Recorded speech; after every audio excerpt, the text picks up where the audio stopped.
Это интеллектуально-познавательная телеигра «Эрудити», я ведущий Рамзан Абуев. Ассаламу алейкум, друзья. Сегодня у нас в гостях учащиеся 5-й гимназии Грозного, братья Салтамурадовы Джалил и Джамиль. Джалил, расскажи, пожалуйста, про клуб «Книгомания», в котором вы председательствуете. Этот клуб основан в детской библиотеке имени Михалкова, в котором я являюсь председателем.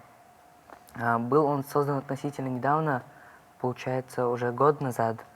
При его создании он существует уже почти 3 года, но председатель по некоторым причинам ушел, и я стал на его пост. Мы там собираемся минимум 2 раза в месяц, приглашаем гостей, актеров, писателей, музыкантов и так далее, и проводим небольшой диалог с ними, вопросы и так далее.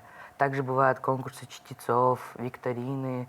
Джамиль, насколько мне известно, вы оба являетесь обладателями гранта мэра Грозного. Расскажи, пожалуйста, в какой номинации? У нас была сфера образования. Получается, что мы брали несколько грамот, то есть не несколько, а 20, там, может быть, 15 штук. Самые лучшие, конечно, всероссийские, как мы знаем, и подавались на грант мэра. Далее проходили, не проходили, это уже решали они. Вы еще оба выигрывали на всероссийских конкурсах. Джалил, расскажи, пожалуйста, немножко, какие конкретно это были конкурсы? Во всероссийские конкурсы участвовали многих, но не все, во всех выигрывали. Одним из них был всероссийский конкурс в честь Дня космонавтики.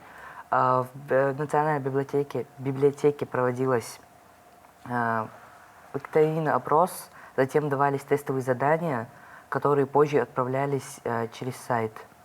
Со всей России и разных стран, наций люди ссылали, и выигравшим отправляли награды. Участвовать интереснее всего в конкурсах. Ну, это скорее не конкурсы, а вот когда приглашаем гостя в библиотеку и проводить с ним диалоги бывает интереснее. Задавать ему вопросы о том, как он начинал свою деятельность, или что он планирует в будущем сделать. Если вы готовы, давайте мы перейдем к игре. У нас 3 подсказки, из которых вам необходимо выбрать оптимальные для вас 2. Это 50 на 50, право на ошибку и звонок другу. Что выберете? Право на ошибку. Право на ошибку и еще одна 50 подсказка. на 50. 50 на 50, хорошо. Вообще, сегодня наша программа посвящена памяти выдающегося чеченского писателя, поэта, прижизненного классика чеченской литературы Абузару Айдамирову. И наш первый вопрос звучит так. Что побудило молодого Абузара взяться за перо? Насильственное выселение граждан чеченской национальности с территории Чечено-Ингушской АСР в 1944 году, переселение части чеченцев в Турцию в середине XIX века, коллективизация и раскулачивание, Кавказская война. Ну, скорее всего, переселение части чеченцев в Турцию в середине XIX века туда не относится, по-моему, потому что 19 век это слишком далеко.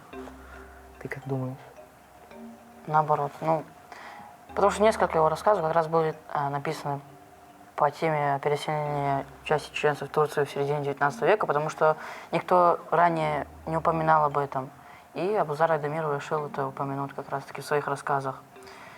Я думаю, это точно не С-вариант, потому что коллективизация и раскулачивание в ЧР в 1920-1930-х годах. Насильственное выселение граждан чеченской национальности с территории Чеченско-Ингушской АСР в 1944 году, я тоже это думаю, это туда не особо подходит, но все равно. Имеет место быть, поскольку он начал в основном писать именно по выселению вот в это время. Да, я лично думаю, что это вариант Б. Я думаю, что А. И как вы решаете вот в такой ситуации?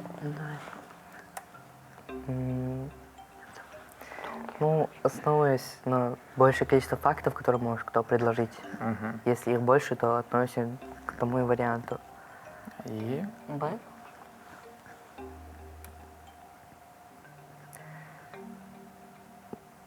А, выбираем. Думаю, А. выбираем или ты думаешь? Ну, выбираем А. Ты согласен с этим вариантом? Давай, допустим. Ответ принят. Ответ А. Именно трагедия 44-го стала отправной точкой в жизни молодого Абузара. Абсолютно верный ответ.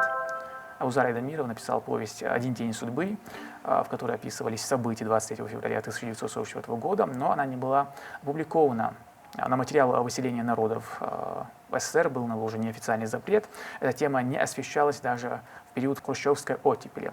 Поэтому Айдамиров обратился к теме выселения части чеченцев в 1865 году, для которой он продолжал собирать материал по всем известным ему архивам страны.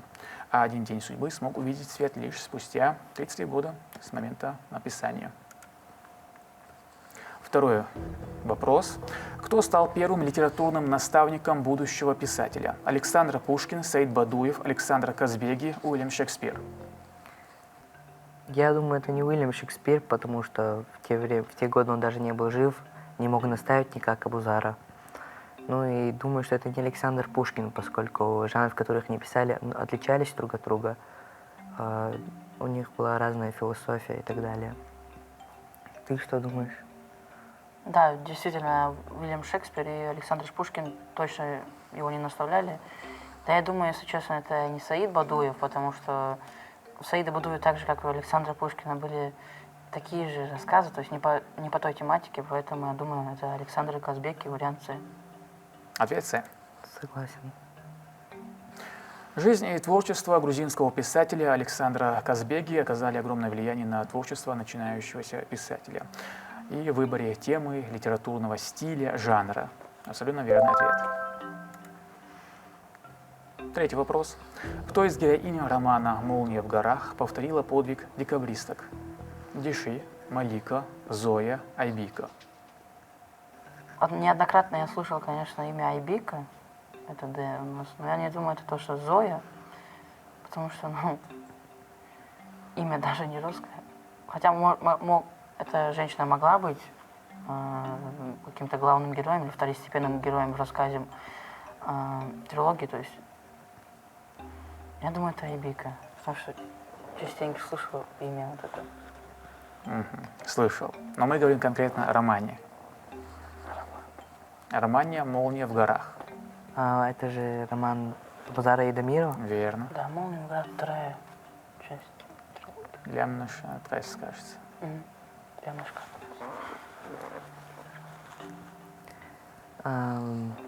Ну, мне кажется, что не Зоя, имя русское, не внушает доверия как-то. Мне кажется, это либо Малика, либо Айбика, и я, скорее всего, выберу Айбику. А почему вам не воспользоваться подсказкой? Давайте 50 на 50. 50 на 50. Да. И у вас остается А и С. А? И С. Ага. Деши либо Зоя. Ну, Зоя, опять же, не внушает никакого доверия, поэтому Деши. Деши. Ответ принят. Деши пишет, цитата, «Мой муж, Данчаева Булат, по подозрению в числе мятежников, ссылается в Сибирь на поселение. Я же, законная жена его, не желая остаться без мужа, покорнейшим образом прошу вашего превосходительства разрешить мне отправиться вместе с ним, куда он последует». Конец цитаты. Абсолютно верный ответ. Следующий вопрос. Кто является главным героем трилогии Абузара Айдамирова «Долгие ночи», «Молния в горах» и «Буря»? Народ, солдаты царской армии, отец Абузара Абдул-Хаким, Абреки. Ну, это точно не отец Абузара Абдул-Хаким, вариант С и вариант Б. Это точно не они. Ну, думаю, я думаю, что это и не Абреки, а народ. Вариант А. Мне также кажется, что это вариант А, поскольку подвергались этим сложностям именно народ, чеченский народ. Ответ А. Да. Трилогия стала классическим произведением чеченской литературы, а автор был признан ее прижизненным классиком, главным героем которого является народ. События, связанные с чеченским народом, и описываются в трилогии. Это верный ответ. И пятый вопрос. К наследию какого революционного поэта особенно часто обращался Абузар Айдамиров в эпиграфах к своей трилогии? Александра Блока, Джона Китса, Шандора Петёфи, Гораций. Ну, мне кажется, что это не Джона Китса и не Гораций. Скорее всего, мне кажется, что это С, Шандора Петёфи. А что думаешь ты? Да, действительно, Джон Китс и Гораций. не подходит. Вот посвященный стихотворению Александру Блоку тоже. По понятиям этого стихотворения можно понять, что это, скорее всего, С. Шандора Петюфи. Ответ С. Особенно часто Абузар Айдамиров обращается к наследию венгерского революционного поэта Шандора Петёфи. Именно его поэзия сопровождает повествование о подготовке, ходе и, наконец, о неудаче чеченского восстания 1877-78 годов. Следующий вопрос. Кому посвятил писатель свой философско-нравственный трактат «Наши нравы»? Мусульманской умме, народам мира, будущим поколениям чеченского народа, своим односельчанам. Надо подумать. Мне кажется, что это вариант не Д и не В точно, либо А, либо С, но мне больше кажется, что вариант С, поскольку наши нравы, которые сейчас, они также должны склониться у будущего чеченского народа. Я больше склоняюсь либо к А или С, но я думаю, да, тоже С. С. В рассказах писателя о современности в центре внимания были нравственно-этические вопросы, проблемы духовности. Писатель не только констатирует факты, но и скрывает причины и предлагает пути выхода из ситуации, в которой оказалось наше общество именно из-за духовного кризиса. Эти размышления писателя легли в основу вышедшего в 2004 году нравственно-философского трактата «Наши нравы», который он адресовал будущим поколениям чеченского народа. Абсолютно верный ответ. Седьмой вопрос. В каком из ниже перечисленных стихотворений ему удается сделать крамольный намек о трагедии чеченцев 1944 года? Размышления у портрета, родной край, Лермонтову, родной язык. Мне кажется, что это не А и не С вариант, поскольку он сделал крамольный намек о трагедии чеченцев в 1944 году, и поэтому что-то должно быть связано с родиной. Но я более склонен к родному языку, но я не уверен точно. Ты что думаешь? Да, тоже точно не А и С, если по вариантам исключения. Ну, родной край или родной язык, я точно не уверен, потому что все равно связано с родиной. Я бы взял подсказку, подсказку Да. право на ошибку. Право на ошибку. Вы воспользуетесь, значит, подсказкой правом на ошибку, и ваш ответ – это Родной язык. Д. Родной язык. Родной край. В этом стихотворении мы видим, как он тонко все чувствует, как красиво выражается в каждом слове, как искренне он относился к земле предков.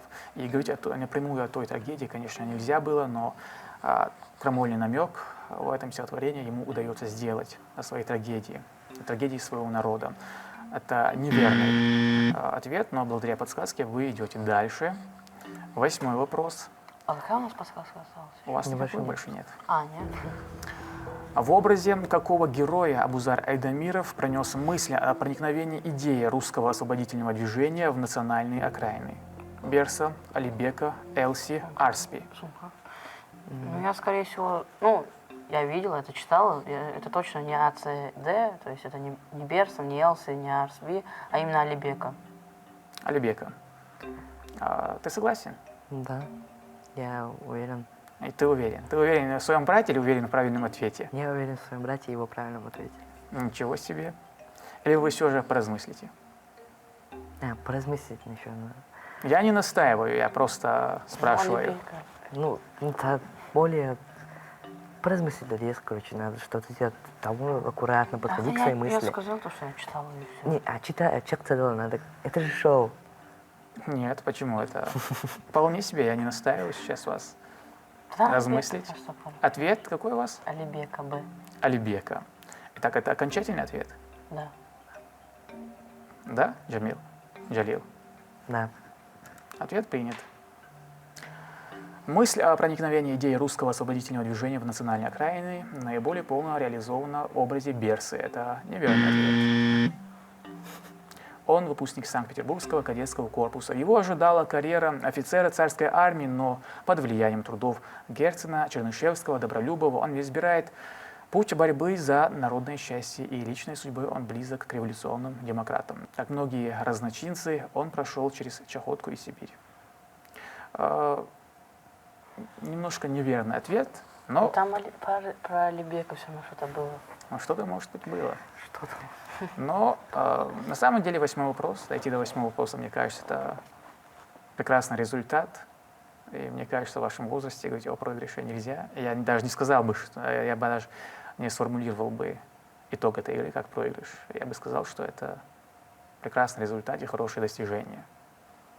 А все прекрасное впереди.